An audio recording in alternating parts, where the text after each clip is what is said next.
In another area of the world, members of our humanity have been crushed, literally. Just before 5 p.m. on January 12th, the worst earthquake to hit Haiti in 200 years occurred. The fatalities are estimated in the hundreds of thousands.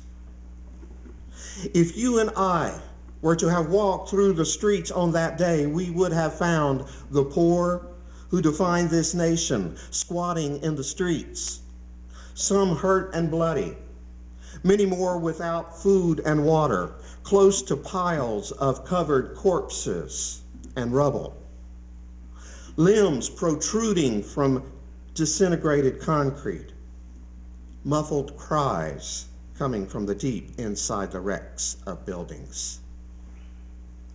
The country is by significant margin the poorest in the Western Hemisphere, with 4 out of 5 people living in poverty and more than half in abject poverty.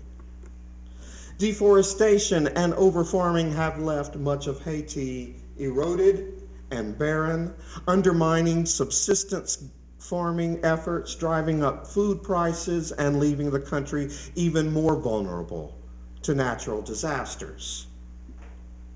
Its long history of political instability and corruption has added to the turmoil.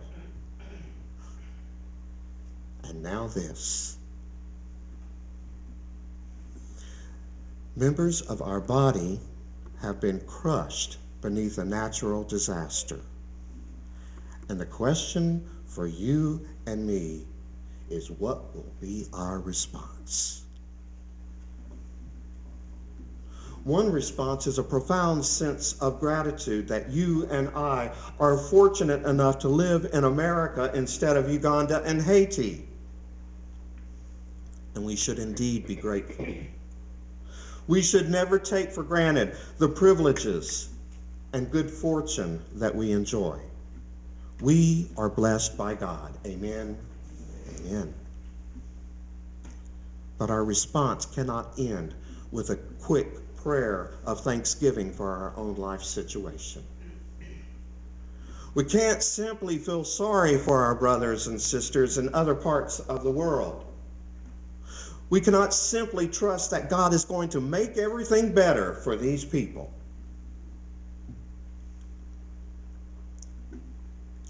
Anthony DeMello wrote, "Today I saw a naked child in the street, hungry and shivering in the cold.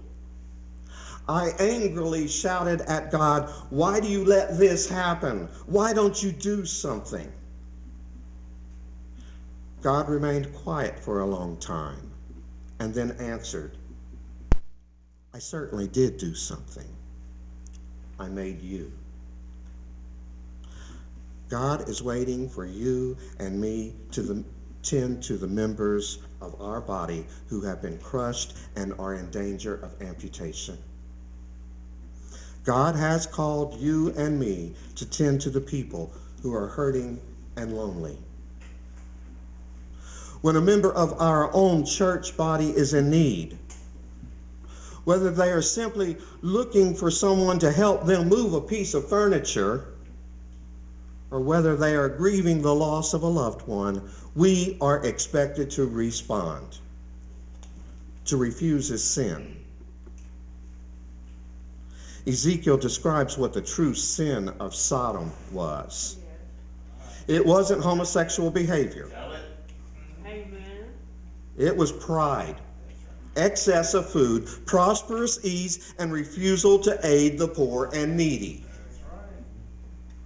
When we turn our backs on other members of the human body, we are guilty of the sin of Sodom.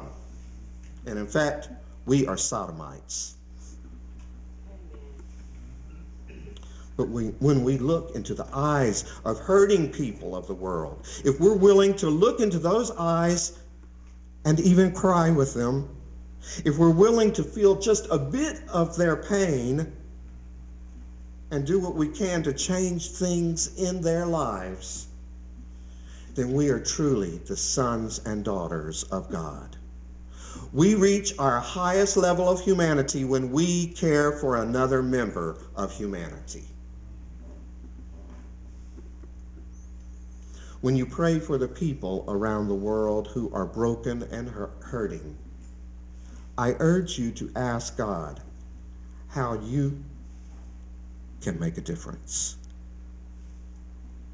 Most often, making a difference involves sacrifice of some sort.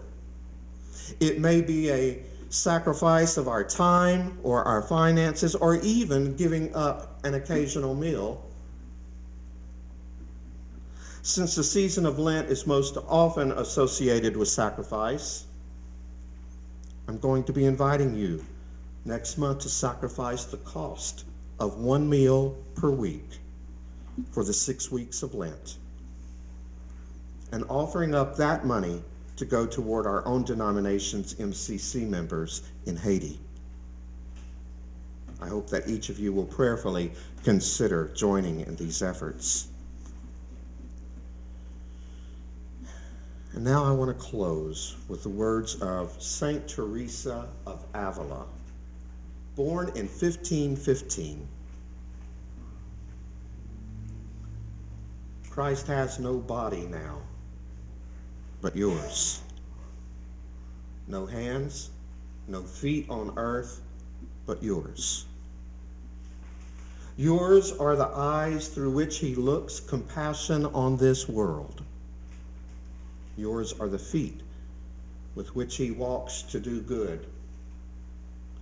Yours are the hands with which he blesses all the world. Amen.